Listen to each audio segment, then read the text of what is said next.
बंटवारा जो 1947 का होया है ਉਹਦੇ ਉੱਤੇ ਪੰਜਾਬੀ ਵਿੱਚ ਵੀ ਬੜਾ ਲਿਖਿਆ ਗਿਆ ਹੈ।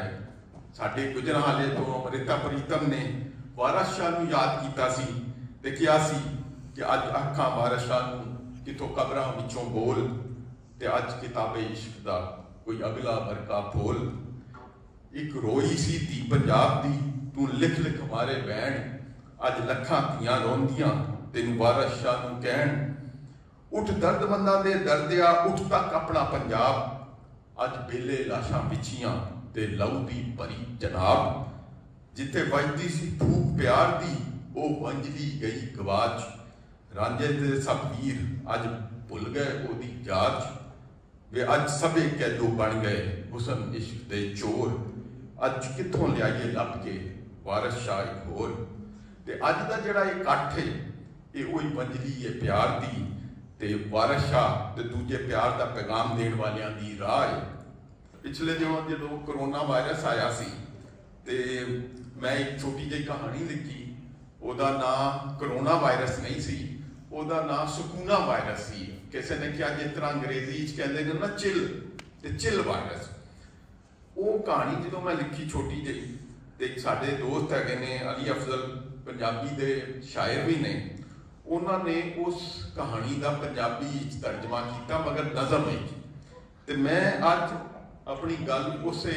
पंजाबी नज़म नाल शुरू करना। कहानी की विचार ये है कि एक अजीब जिहा वायरस आया वो वायरस इस तरह का है कि हर एक नूं नहीं वो असर करता वो सिर्फ उन्होंने असर करता जिहड़े बड़बोले ने जिहड़े झूठे ने तो जो वो झूठा बोलता है ना वध के तो एकदम गिट्ठा हो जाता है वो वायरस के असर ना तो जो बाकी साढ़े वर्गे मजदूर ने उन्होंने कोई फर्क नहीं पैंदा। ये कहानी का एक ख्याल सी ते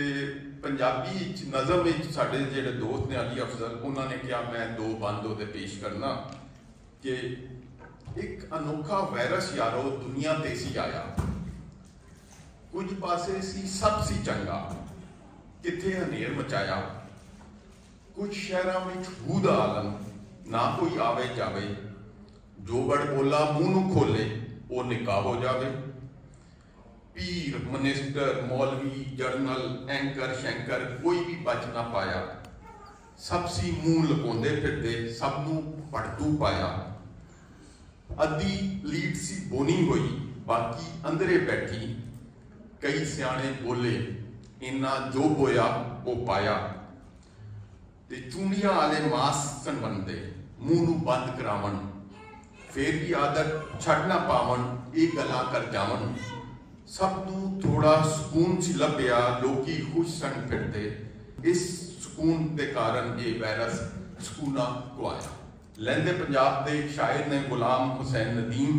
उन्होंने माँ बोली ते कुछ शेर कहे सन इन्हां दा शेरां दा पहला हिस्सा साडे वर्गे जिहड़े अपने पिंड ते मकान छड्ड के परदेस आए ने ਉਹਦੇ ਬਾਰੇ से ਉਹਦੇ बाद मामूली की गल कहते हैं तो वो कहते ने उत्साह हुसैना वेख ला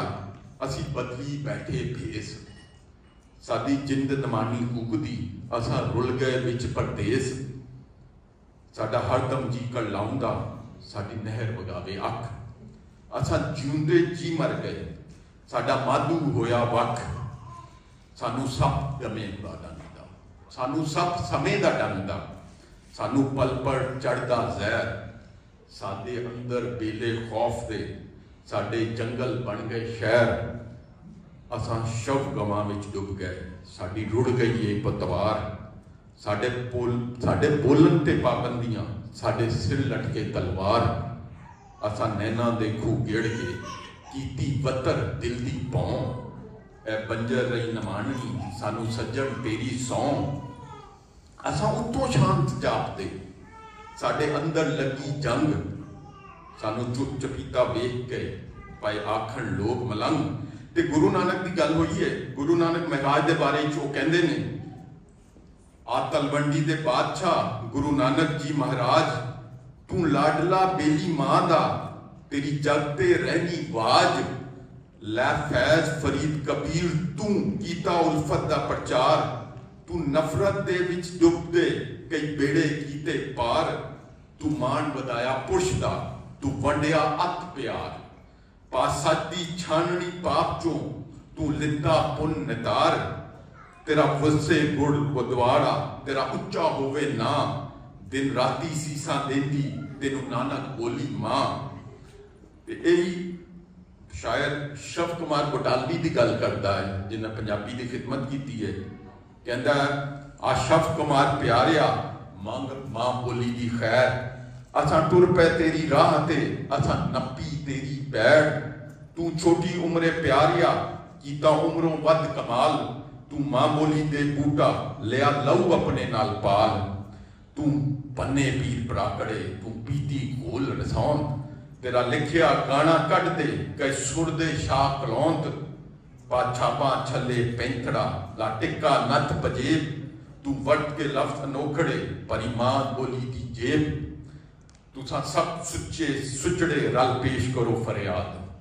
रब मां बोली दा उजड़िया कार फेर करे आबाद। रब मां बोली दा उजड़िया कार फेर करे आबाद।